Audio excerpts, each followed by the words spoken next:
Hola, hola, bienvenidos a esta edición de día martes 29 de junio del año 2021, programa número 180. Señores, nada mejor para el día de hoy, en estas heladas temperaturas de estos días, que unos mates, un rico café bien calentito, un tecito, algo para comer y, por supuesto, la palabra de Dios. Te invito a compartir el devocional del día de hoy y arrancamos en este frío día martes, donde vamos a aprender seguramente algo más acerca de la palabra de Dios. ¿Me acompañan?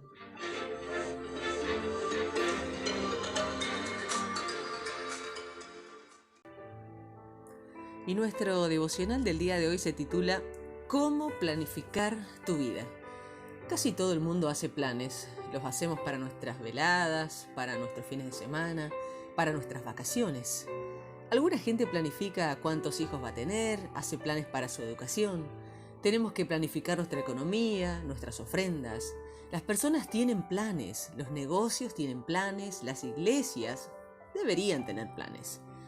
Me encantan estos pasajes de la Biblia y sobre todo porque hay versículos especiales como este que vamos a compartir el día de hoy. Proverbios 16:3. Pon tus actos en las manos del Señor y tus planes se realizarán. Se pueden escribir muchos planes.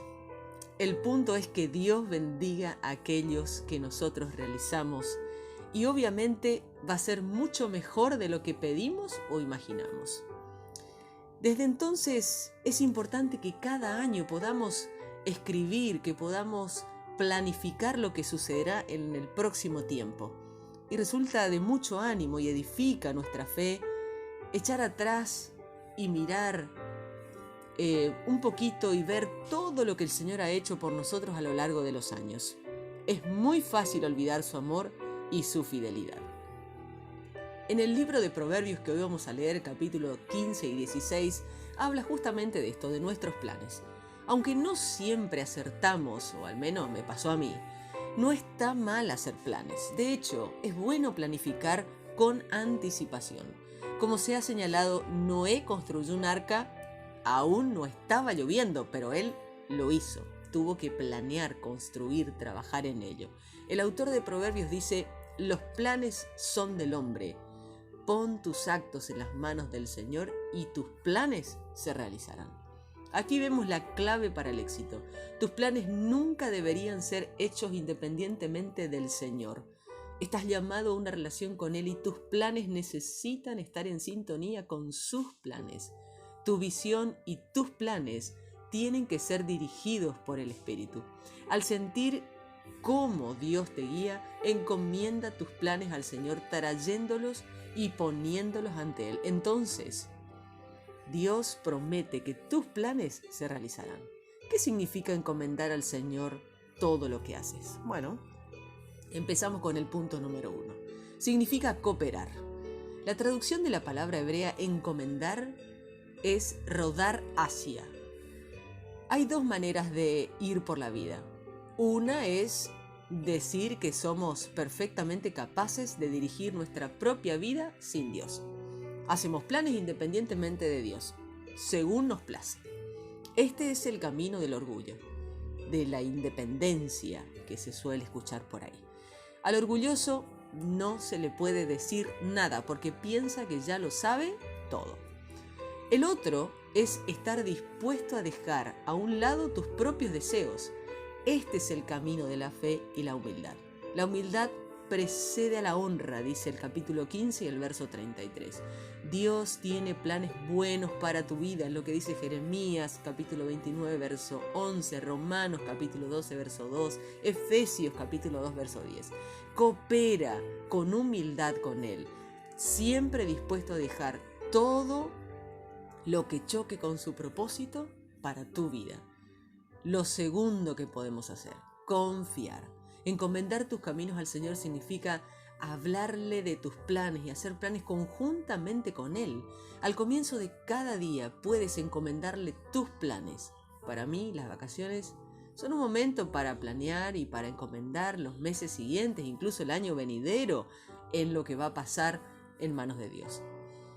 Entonces es importante que podamos dar al Señor y ofrecer nuestros planes al Señor y hacerlo juntamente con Él. Lo tercero, consultar. El Señor advierte: ay de los que ejecutan los planes que no son míos, que bajan a Egipto sin consultarme, dice Isaías 30, versos 1 y 2. Encomendarse al Señor significa consultarle y discutir sus planes con Él, buscando su sabiduría y su consejo, como dice Proverbios capítulo 15, verso 33. En las decisiones importantes, una persona sabia consultará a otras para verificar que ha oído con exactitud al Señor. Si has encomendado tus planes al Señor, puedes confiar en su promesa de éxito. Dios tiene soberanía sobre tus planes. El hombre propone y Dios dispone, escuchamos generalmente, pero es parte de este Proverbio capítulo 16, verso 1. El corazón del hombre traza su rumbo, pero los pasos los dirige el Señor, dice el verso 9. Dios te da la libertad y la responsabilidad de hacer planes. Hacerlos es algo positivamente bueno para cada uno de nosotros. Aún así, Dios asocia tus decisiones a tu futuro. No hay razón para ser pasivo o tener un sentimiento fatalista, sino que más bien esto te da ánimo para que estés seguro de que en última instancia Dios tiene el control de tu vida.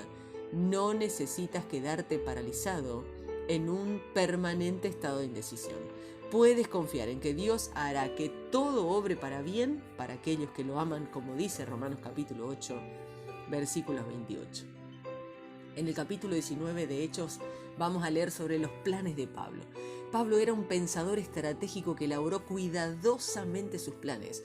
Después de todos estos sucesos, Pablo tomó la determinación de ir a Jerusalén, pasando por Macedonia y Acaya, y decía: después de estar allí tengo que visitar Roma. Entonces envió a Macedonia a 2 de sus ayudantes, Timoteo y Erasto, mientras él se quedaba por algún tiempo en la provincia de Asia. Esto lo leemos en los versículos 21 y 22 del libro de Hechos. La visión de Pablo y su misión y sus planes giraban en torno a la evangelización de todo el mundo conocido. Su estrategia se centró en las ciudades Jerusalén, Roma, Corinto y Efeso. Pasó una gran cantidad de tiempo en aquellas ciudades predicando el evangelio a toda la gente posible, ya fuera en las sinagogas o en los atrios de las escuelas. No le faltó oposición. Es interesante que Éfeso, la oposición no fue ni doctrinal ni ética, sino económica. Demetrio pensó que podía perder dinero a consecuencia de la predicación de Pablo, así que alentó a la oposición. Pero Dios también tenía un plan. Otro proverbio nos cuenta que toda obra del Señor tiene un propósito. Proverbios capítulo 16, verso 4. En aquella instancia Dios obró por medio del secretario del Consejo Municipal. Aunque no parecía que creyera en Dios, sus acciones detuvieron las revueltas. Dios suele trabajar por medio de aquellos que no son creyentes para hacer que se cumplan sus planes. Primera de Reyes, capítulo 22, nos habla de los planes de Dios. No es una buena idea intentar ser más listos que Dios. Aquel era el problema de Acab, quien intentó manipular los sucesos y a la gente para derrotar los planes de Dios. Josafat le dijo sabiamente que antes de ir a la guerra con Ramot, debería buscar el consejo de Dios. Antes que nada, dijo Josafat, consultemos al Señor. Este es otro ejemplo de este principio vital. Si quieres que tus planes tengan éxito, necesitas pedirle a Dios su guía para hacerlos. Los 400 profetas marionetas, puede que fueran empleados del Estado o simplemente hicieron aquello por lo que se le pagaba hacer, es decir, repetir como loros lo que el rey quería que le dijeran. Pero Josafat sabe que aquello no es una profecía genuina y pregunta: ¿no hay aquí un profeta del Señor a quien podamos consultar? El rey responde: todavía hay alguien, por medio de quien podemos consultar al Señor, pero me cae muy mal porque nunca me profetiza nada bueno, solo me anuncia desastres. Se trata de Micaías, hijo de Imlá. Micaías era un profeta genuino, les anunció la palabra de Dios a ellos, mientras que los 400 profetas les anunciaron lo que la opinión popular decía. Micaías fue el único que de hecho conocía el pensamiento del Señor. No debemos cambiar nuestra opinión por la opinión popular si ésta no viene del Señor. El hecho de que sean muchos más que nosotros no es algo concluyente. Micaías es valiente para decir la verdad. Tan cierto como vive el Señor, ten la seguridad de que yo le anunciaré al rey lo que el Señor me diga. Les advierte el peligro de ir en contra de los planes de Dios. Por causar problemas, lo metieron en prisión a pan y agua. Acab está resuelto a no escuchar la palabra de Dios, así que continúa con su manipulación. Piensa que puede ser más listo que el Señor, disfrazándose. Pero, como hemos leído, toda la obra del Señor tiene un propósito. Proverbios capítulo 16, verso 4. Vemos operar este principio cuando alguien disparó su arco al azar e hirió al rey de Israel entre las piezas de su armadura. El rey obviamente murió y los perros lamieron su sangre tal como lo había declarado la palabra del Señor. Iniciamos la lectura en el libro de Proverbios, capítulo 15, versos 31 al 33. El que hace caso a la disciplina de la vida ocupará un lugar entre los sabios. El que desprecia la corrección se desprecia a sí mismo. El que hace caso a la corrección se llena de entendimiento. Respeta al Señor, es una enseñanza sabia. Se requiere humildad para recibir honores. Proverbios capítulo 16, versos 1 al 7. La gente hace planes, pero solo el Señor puede hacerlos realidad. Cada cual cree que lo que hace está bien, pero el Señor es quien califica las intenciones. Pon en manos del Señor todo lo que haces para que tus planes se hagan realidad. Todo lo que ha hecho el Señor tiene un propósito. Incluso el hombre perverso fue hecho para el día del castigo. El Señor detesta a los que se creen mejores que los demás y es seguro que castigará a los orgullosos. El fiel amor y la lealtad redimirán tus pecados. Respeta al Señor y estarás lejos del mal. Cuando el Señor aprueba la manera de vivir de alguien, incluso sus enemigos, hace estar en paz con él. Hechos capítulo 19, versos 14 al 41. Ellos eran los 7 hijos de Esceva, un sumo sacerdote, pero una vez un espíritu maligno les dijo: yo conozco a Jesús y sé quién es Pablo, pero ¿quiénes son ustedes? Luego el hombre que tenía el espíritu maligno les cayó encima y los atacó con tanta violencia que salieron corriendo de la casa desnudos y heridos. Esto se supo en todos, lo supieron entre los judíos y los griegos que vivían en Éfeso. A todos les dio miedo y empezaron a honrar el nombre del Señor Jesús. Muchos de los creyentes confesaban abiertamente las maldades que habían hecho. Algunos de los nuevos creyentes que habían practicado la brujería trajeron sus libros y los quemaron delante de todos. Estos libros tenían un valor de 50.000 monedas de plata. El mensaje del Señor tenía cada vez más influencia y más gente creía.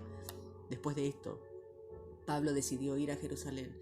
Planeó pasar por las regiones de Macedonia y Acaya y luego regresar a Jerusalén. También pensaba que después de ir allá debería ir a Roma, así que envió a Timoteo y a Erasto, 2 de sus ayudantes, a la región de Macedonia, y él se quedó en Asia por un tiempo. Pero en ese momento hubo un gran disturbio por causa del camino. Había un hombre llamado Demetrio que trabajaba la plata. Él hacía en plata pequeños modelos del templo de la diosa Artemisa y daba buenas ganancias a los artesanos que trabajaban con él. Demetrio organizó una reunión con ellos y otros más que trabajaban en el mismo edificio. Les dijo: ustedes saben que nosotros ganamos mucho dinero con nuestro trabajo, pero como pueden ver y oír, ese tal Pablo ha hecho cambiar la manera de pensar de muchos en Éfeso y toda la región de Asia. Pablo dice que los dioses que el hombre hace no son verdaderos. Eso no solo puede quitarle importancia a nuestro trabajo, sino también hacer que se acabe la fama del templo de la gran diosa Artemisa. Se corre el peligro de que se destruya la grandeza de la diosa que se adora en toda Asia y en el mundo entero. Al oír esto, se pusieron furiosos y gritaban: ¡Viva Artemisa, la gran diosa de los efesios! La ciudad se llenó de confusión. Agarraron a Gallo y Aristarco y 2 hombres de Macedonia que iban con Pablo y todos fueron corriendo al teatro. Pablo quería entrar para hablar con la gente, pero los seguidores no lo dejaron. También algunos de los líderes de la región que eran amigos de Pablo le mandaron un mensaje de que no entrara al teatro. Algunos gritaban una cosa y otros otra. Había mucha confusión y la mayoría de la gente no sabía qué había ido allí. Los judíos obligaron a Alejandro a colocarse enfrente de la gente después de haberle dado instrucciones respecto a lo que tenía que decir. Entonces él, con una señal de su mano, pidió silencio porque quería explicarle todo a la gente. Pero cuando supieron que era judío, todos empezaron a gritar lo mismo por 2 horas más, diciendo: ¡Viva Artemisa, la gran diosa de los efesios! Cuando el secretario del Consejo Municipal pudo calmar a la gente, dijo: ciudadanos de Éfeso, todos saben que Éfeso es la ciudad que custodia el gran templo de la diosa Artemisa. Todos saben también que nosotros custodiamos su piedra santa. Nadie puede decir que eso no es verdad, así que deberían callarse y pensar bien antes de hacer cualquier cosa. Ustedes trajeron a estos hombres, pero ellos no han dicho nada en contra de nuestra diosa, ni se han robado nada de su templo. Nosotros tenemos tribunales y jueces, así que si Demetrio y los que trabajan con él tienen alguna acusación en contra de alguien, entonces deben ir al demandarlo al tribunal. Si tienen algún otro asunto que discutir, entonces vengan a las reuniones normales de los ciudadanos, donde se podrá tomar una decisión. Con lo que ha pasado hoy, corremos el peligro de ser acusados de estar fomentando revueltas, ya que no tenemos ninguna explicación para justificar este alboroto. Después de decir esto, hizo terminar la reunión y todos se dispersaron. Primera de Reyes, capítulo 22. Durante los siguientes 2 años hubo paz en Israel y Siria. Sin embargo, durante el 3er año, el rey Josafat de Judá fue a visitar al rey Acab de Israel. Acab les preguntó a sus oficiales: ¿se acuerdan ustedes que el rey de Siria nos quitó Ramot de Galaad?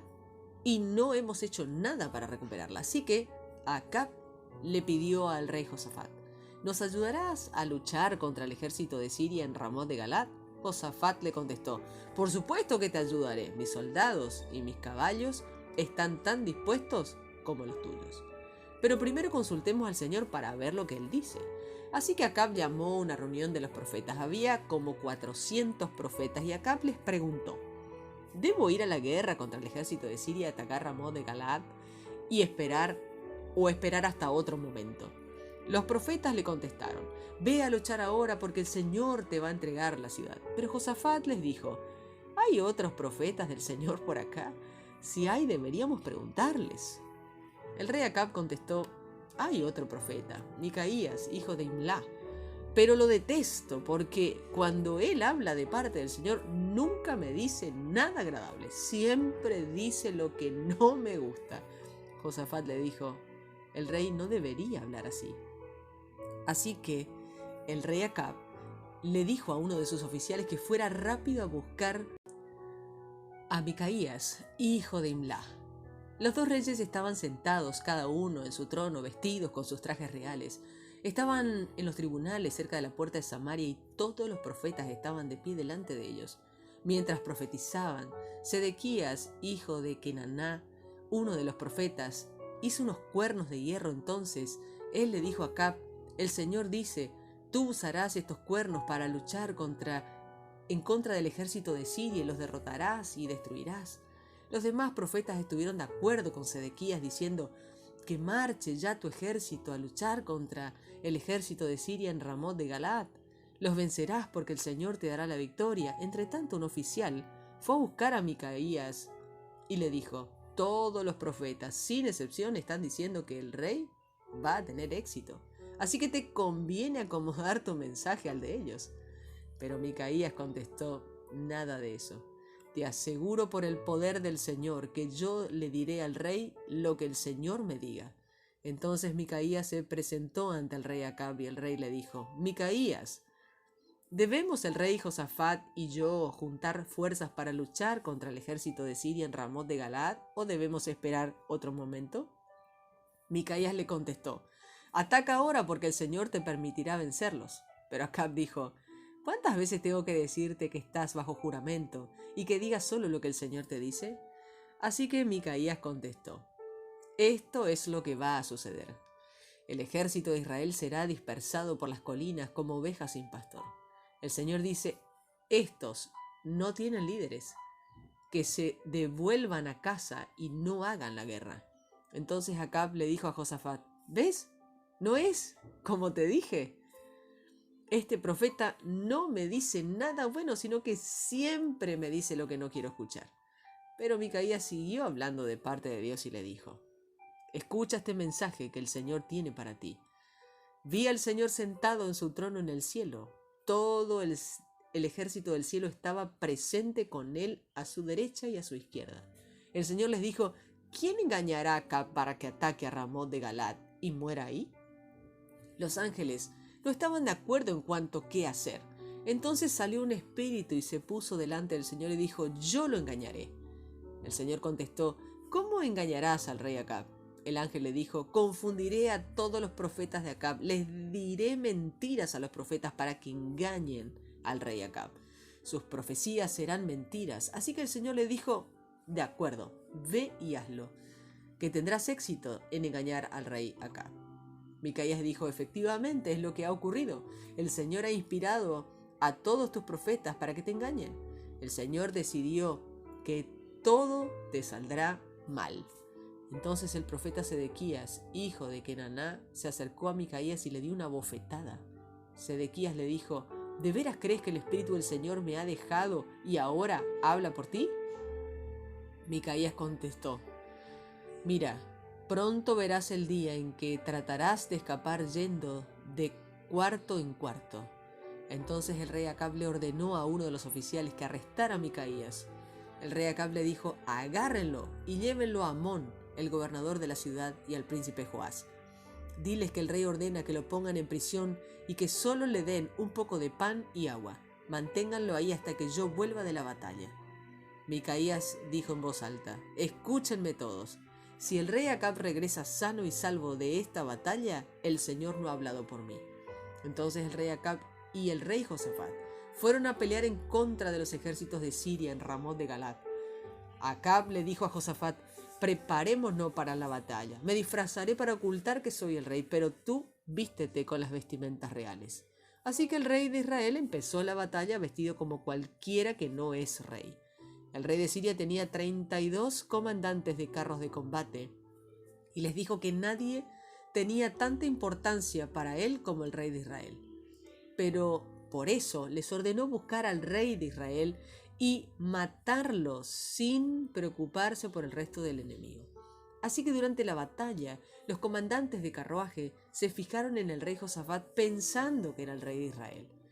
Cambiaron el rumbo para atacarlo cuando Josafat comenzó a gritar. Al ver que no era el rey Acab, dejaron de perseguirlo. Sin embargo, un soldado tiró una flecha al aire sin apuntar a nada en particular. La flecha entró por un pequeño espacio entre la malla y la armadura del rey Acab, el rey de Israel. Entonces Acab le dijo al conductor del carro: me hirió una flecha, sal del área y retirémonos de la batalla. Los ejércitos continuaron la batalla aquel día y el rey Acab se quedó de pie en su carro frente al ejército de Siria. La sangre de la herida corría por el piso del carro y por la tarde el rey murió. Cuando se ponía el sol gritaron en el campamento: «Vuelva cada uno a su ciudad y a su propia tierra». Así murió el rey Acab. Unos hombres llevaron su cuerpo a Samaria y lo sepultaron allí. Los hombres limpiaron el carruaje de Acab en el estanque que está en Samaria, y los perros lamieron la sangre del rey Acab. También las prostitutas usaron el agua para lavarse. Todo ocurrió tal como el Señor lo había dicho. Todo lo que hizo el rey Acab durante la época que gobernó en Israel está escrito en las crónicas de los reyes de Israel. Ahí también se comenta sobre el palacio de marfil y todas las ciudades que el rey construyó. Acab murió y fue sepultado con sus antepasados. Su hijo, Ocosías, reinó en su lugar. Durante el 4.º año del rey Acab en Israel, Josafat, hijo de Asá, llegó a ser rey de Judá. Josafat tenía 35 años cuando llegó al poder y reinó en Jerusalén 25 años. Su mamá se llamaba Azuba, hija de Siljí.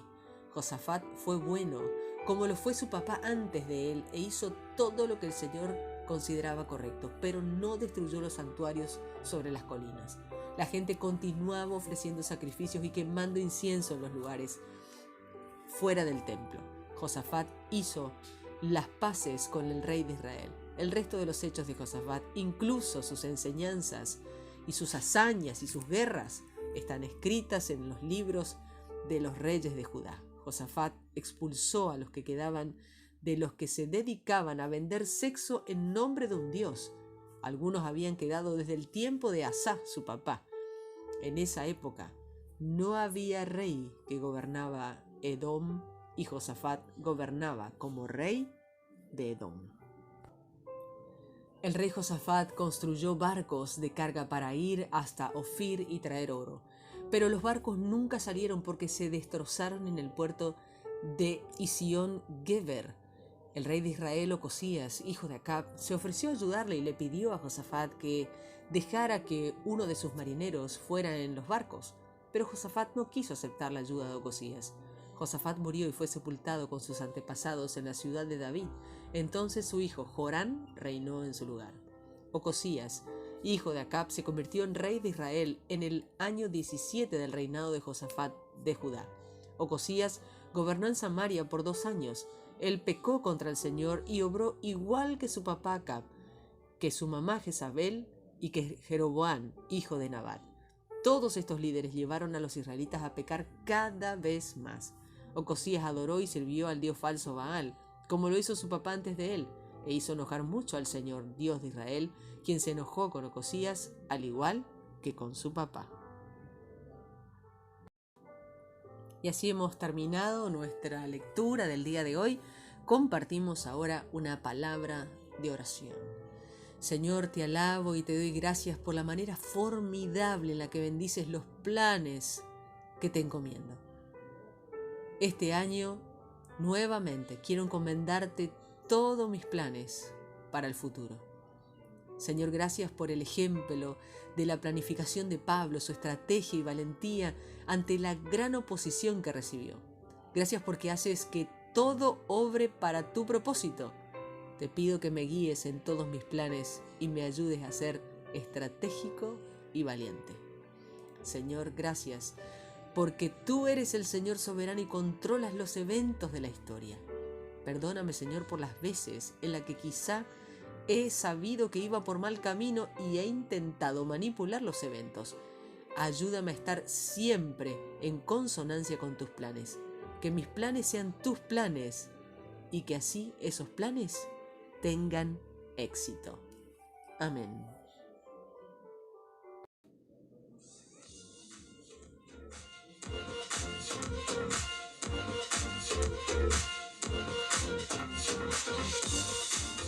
Y así llegamos al final de nuestro programa del día de hoy, martes 29 de junio. Estamos a un día de finalizar este sexto mes del año.